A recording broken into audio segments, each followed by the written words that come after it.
Sesaat lagi Anda akan menyaksikan World of Wayang dipersembahkan oleh Bakti BCA.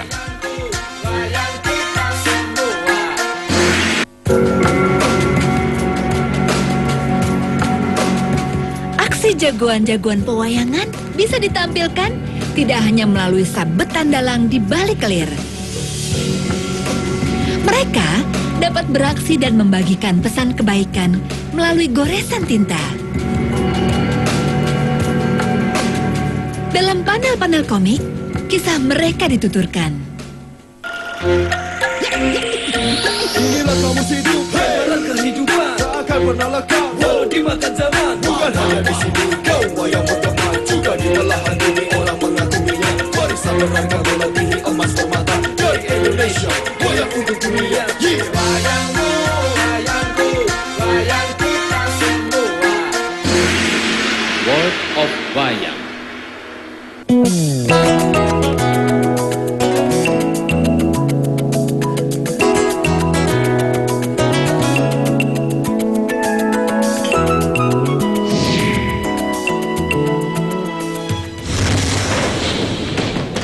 Berlatar era Mahabharata saat mendekati perang besar Baratayuda. Kinara, sang wanita pemburu harta karun, dan seekor Garuda cilik bernama Garu bertualang mencari tanah leluhur para Garuda. Sebuah petualangan berbahaya, karena kemanapun mereka pergi, Garu selalu diburu. Memakan seekor Garuda dipercaya dapat membuat hidup kekal abadi.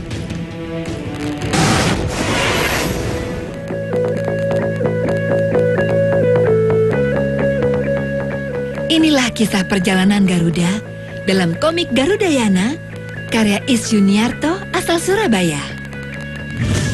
Jadi Garudayana ini sebenarnya kisah carangan itu berdasarkan base yang sudah ada. Jadi kisah Mahabharata sudah ada. Saya bikin beberapa kisah sisipan, kisah-kisah yang orisinal yang dari saya, di mana karakter Kinara dan Garu ini mereka berpetualang.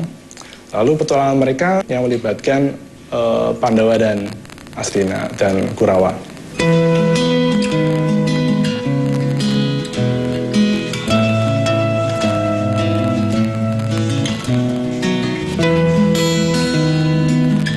Is Yuniarto telah menyukai kisah pewayangan sejak kecil. Ketika kecil baca komik wayang, dan saya merasa kisah-kisah pewayangan itu nggak kalah dengan Lord of the Rings sekalipun.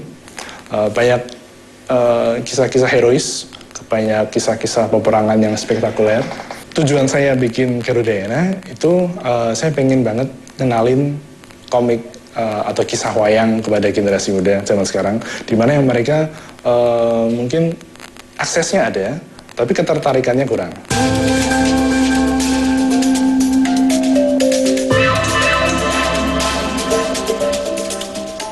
Dan komik menjadi media yang dipilih komikus kelahiran Semarang ini. Salah satunya karena komik itu mudah untuk dibawa dan dibaca, mudah untuk dinikmatin dalam waktu yang mungkin nggak terlalu lama. Dan dalam waktu singkat tersebut kita bisa mengenal karakternya dan ceritanya sekaligus. Unik juga melihat karakter pewayangan dalam tampilan manga ala komik Jepang. Menggambar komik ala Jepang bukan berarti Is Yuniarto tidak cinta Indonesia. Buktinya, ia lebih memilih untuk menampilkan tokoh-tokoh Mahabharata versi Indonesia dibanding versi India. Jadi saya mencoba mengangkat kisah Mahabharata yang berkembang, yang diceritakan di Indonesia. Jadi ada beberapa hal yang signifikan berbeda dengan versi aslinya di India. Garut Kaca yang modelnya memiliki logo bintang di dada, itu berbeda dengan versi aslinya. Itu yang saya angkat. Lalu juga ada karakter punakawan. Lalu ada juga salah satu karakter misalkan Antareja. Antareja ini tidak ada di kisah asli di India. Antareja ini adalah kakak dari Garut Kaca, dan itu karakter yang orisinil di sini. Komik Garudayana mendapat sambutan baik di pasaran.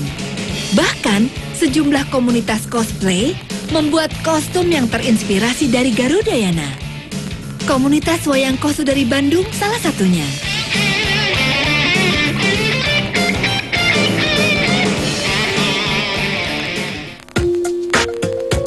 Banyaknya penggemar Garudayana menginspirasi Is Yuniarto untuk membuat merchandise untuk dikoleksi.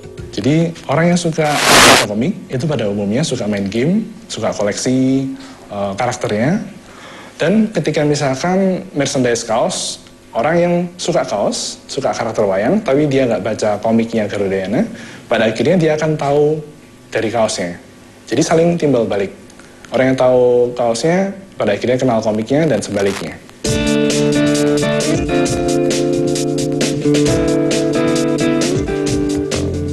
Komik Garudayana saat ini telah terbit sebanyak 4 edisi dan akan terus berlanjut.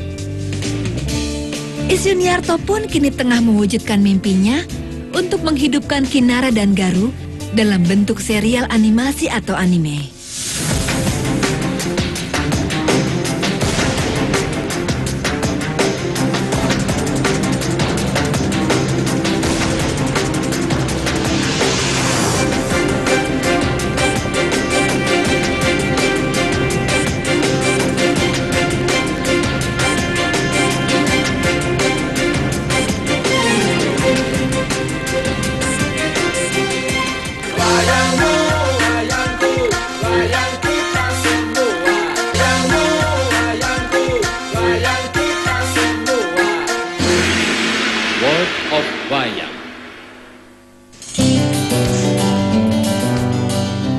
Di sela kesibukannya mengembangkan cerita Garudayana, Is Yuniarto telah membuat komik lain yang juga terinspirasi dari kisah pewayangan. Dan yang sekarang lagi jalan itu komik yang saya juga coba eksperimen dari tema wayang, yaitu Grand Legend Ramayana. Itu sudah terbit dalam kompilasi komik Rion, Grand Legend Ramayana. Kalau di Garudayana saya mengangkat tema Mahabharata dengan pendekatan visual klasik fantasi. Kalau di Grand Legend Ramayana saya angkat dari kisah pewayangan Ramayana, tapi dengan pendekatan visual fantasi modern. Jadilah Ramayana bersenjatakan pistol dan setelan jas seperti mafia dari Italia. Is Yuniarto akan terus berkarya demi kecintaannya pada budaya dan komik Indonesia. Impian setiap komikus adalah karyanya bisa dibaca lebih banyak orang. Tapi idealisme saya adalah berkarya untuk negeri. Generasi kita butuh komik-komik Indonesia.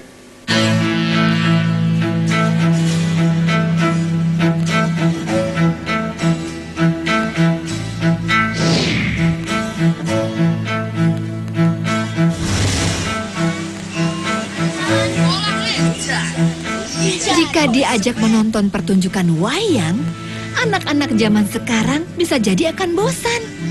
Mungkin komik adalah media yang tepat untuk memperkenalkan seni pewayangan pada anak-anak. Setidaknya itulah yang dipikirkan Samodra Sriwijaya, Sekjen Unima, saat mengajak Krisli dan kawan-kawan Karavan Studio untuk merancang komik Baratayuda. Jadi kalau dalam bioskop itu kan 17 tahun ke atas. Seolah-olah kalau menonton wayang kulit itu 50 tahun ke atas. Anak-anak muda nggak ada. Nah, oleh karena itu kita berpikir, kenapa kok sampai terjadi seperti ini? Oh, rupanya kita tidak punya media.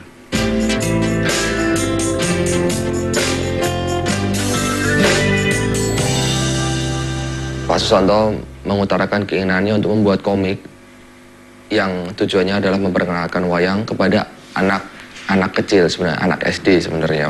Karena beliau cukup khawatir ya karena anak-anak sekarang itu tidak mengenal wayang lagi dan tidak mengenal nilai-nilai moral yang baik dari wayang. Pak Susanto bilang gambarnya harus sesuai dengan yang disukain oleh anak muda sekarang. Nah, kata-kata itulah yang membuat saya mau ngerjain. Bisa suka dengan gambarnya dulu baru supaya dia mau baca.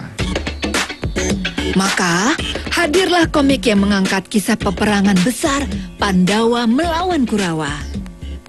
Kalau dari cerita wayang kan yang terkenal ada dua, itu Mahabharata dan Ramayana. Kita pilih Baratayuda itu karena lebih banyak action perangnya. Karena kita melihat anak-anak sekarang suka banyak yang action.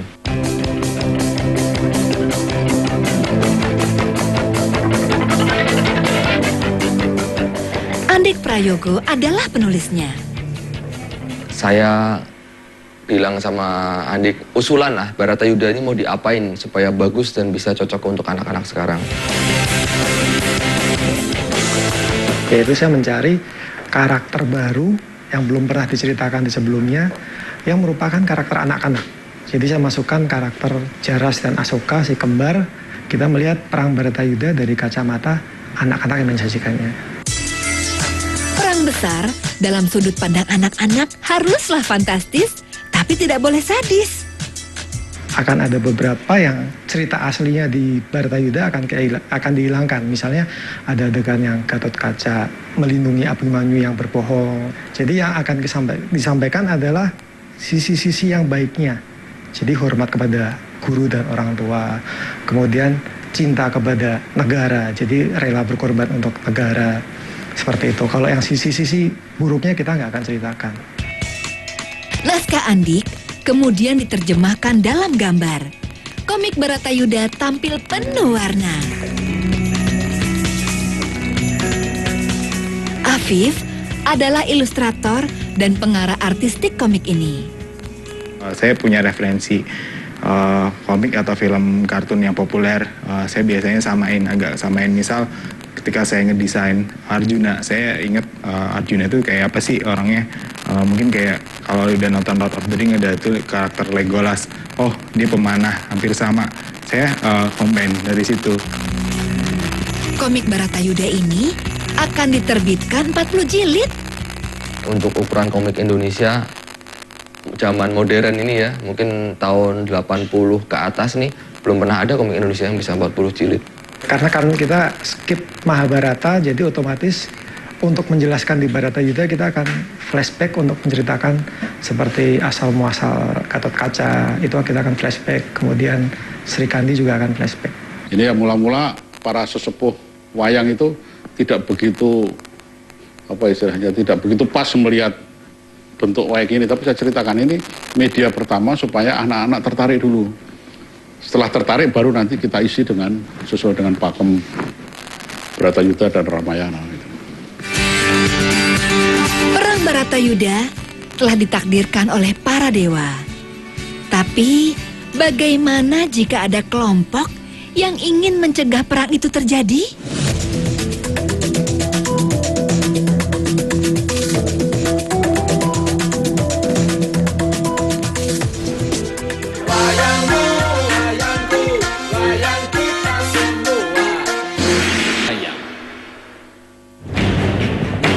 Dahulu kala, tanah Kayangan diserang seekor iblis buas berkekuatan setara dewa.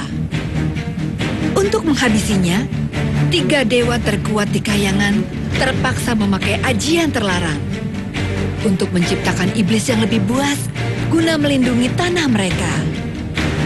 Lahirlah Sang Garuda, prajurit dewa tak terkalahkan dari angkasa.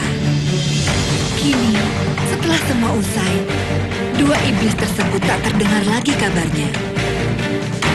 Kekacauan tak tercatat inilah yang kelak mewariskan kekuatan baru di dunia manusia.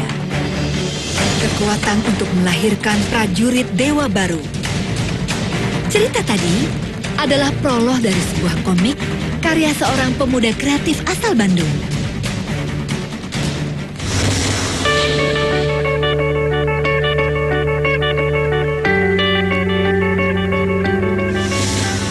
Dari tangan Hendranto Pratama Putra, lahirlah sebuah kisah berjudul Prajurit Dewa. Konsepnya sendiri saya mengambil tema Mahabharata, di mana di situ kita mengambil satu pihak yang bekerja di bawah pemerintah untuk mencegah terjadinya pencegahan perang. Dan tokoh utama ini harus tetap mengusahakan agar peperangan yang ditakdirkan itu harus tetap terjadi. Sehingga di sini akan terjadi 3 pihak, di mana pihak yang kita ketahui sebagai namanya Pandawa melawan Kurawa, dan ada pihak ketiga namanya prajurit dewa. Jadi sedikit ada unsur fantasi di dalamnya.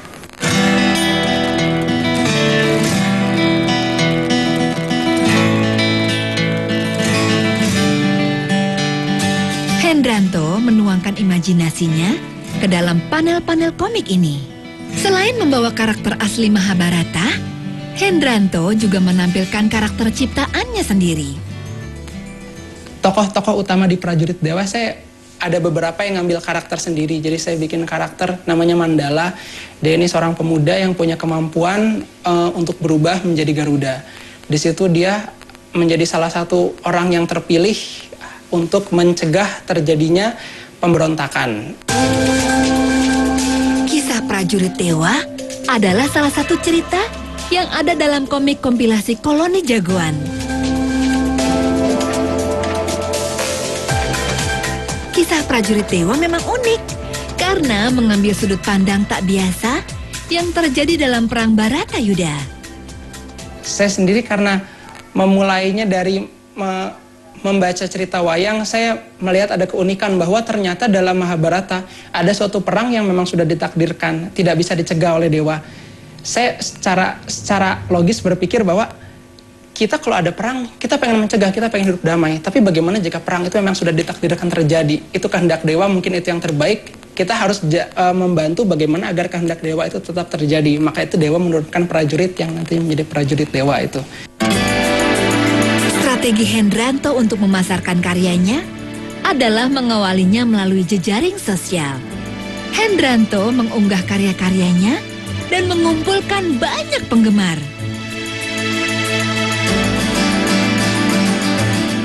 Selain komik Prajurit Dewa, Hendranto pun membuat komik lain berjudul Prajurit Tawa. Prajurit Tawa disajikan sangat lucu dengan mengambil karakter Pandawa 5, Kurawa, dan Punakawan sebagai tokohnya. Untuk misinya sendiri, saya selain mengenalkan wayang, saya juga pengen memberitahu bahwa dalam cerita ini saya juga visual-visual memasukkan unsur-unsur lokal seperti batik dan secara struktur bangunan lokal. Memang nantinya saya ingin memberanikan komikus lain untuk melihat bahwa budaya kita kaya.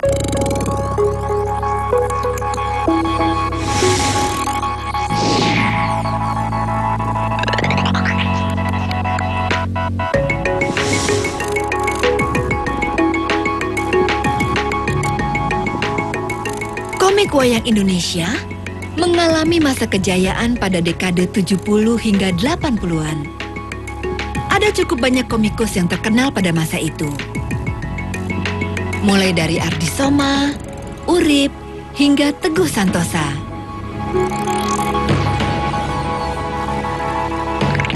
Dan masih ada satu nama lagi yang ternyata menginspirasi banyak komikus muda Indonesia saat ini. Komik-komik karya Pak R.A. Kosasih menurut saya sebuah terobosan, sebuah karya yang luar biasa. Pada saat itu kalau seandainya Bapak Kosasih tidak membuat komik wayang, kemungkinan tidak ada generasi yang suka komik yang pada akhirnya kenal wayang. Banyak yang saya kenal dari rekan-rekan, dari kenalan saya yang mengenal kisah-kisah wayang justru dari komik. Saya pertama baca komik beliau itu sekitar tahun 2009-2010. Waktu itu saya masih mencari ide untuk mengembangkan komik saya sendiri. Saya butuh literatur, butuh referensi. Saya akhirnya mengambil, oh ini aja deh, ada ini apa namanya ikon-ikon komik wayang Indonesia. Kenapa enggak gitu? Yang dulunya saya hanya sekedar mendengar nama, saya akhirnya tahun itu mencoba untuk belanja komiknya beliau dan ya sejak saat itu saya mulai kenal dan menyelami dunianya. Ternyata komiknya beliau itu unik seperti itu. Karya komik R.A. Kosasih telah mencapai angka 100. Awalnya, R.A. Kosasih menerbitkan komik-komik superhero Indonesia seperti Sri Asih dan Siti Gahara. Kemudian, R.A. Kosasih mengembangkan tema pewayangan.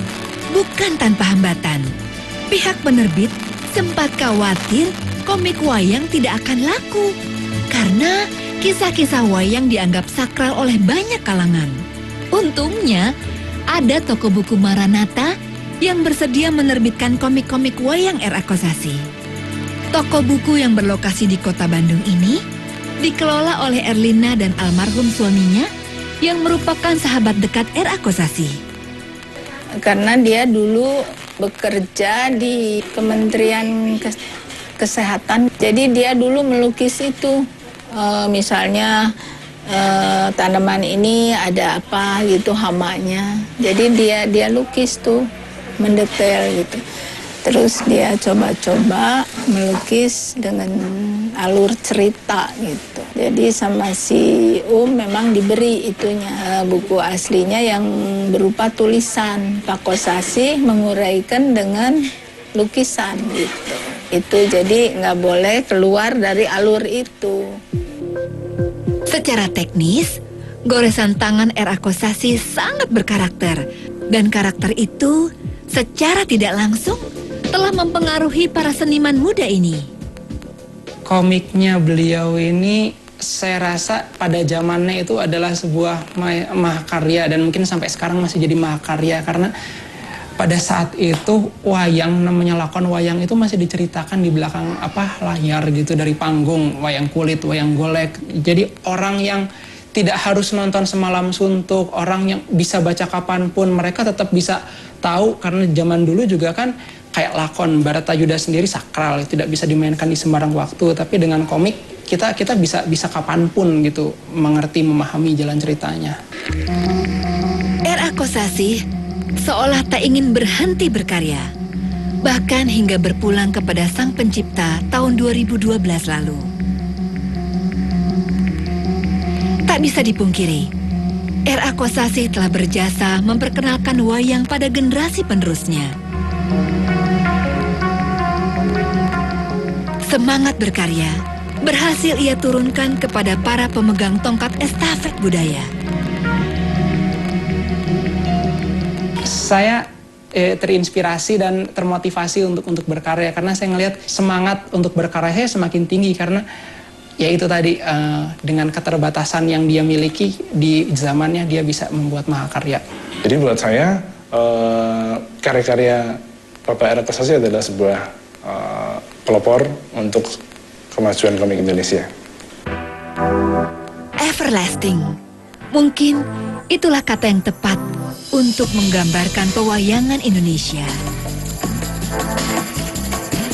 Masa dan generasi berganti. Wayang Indonesia mampu terus tampil sesuai dengan zamannya.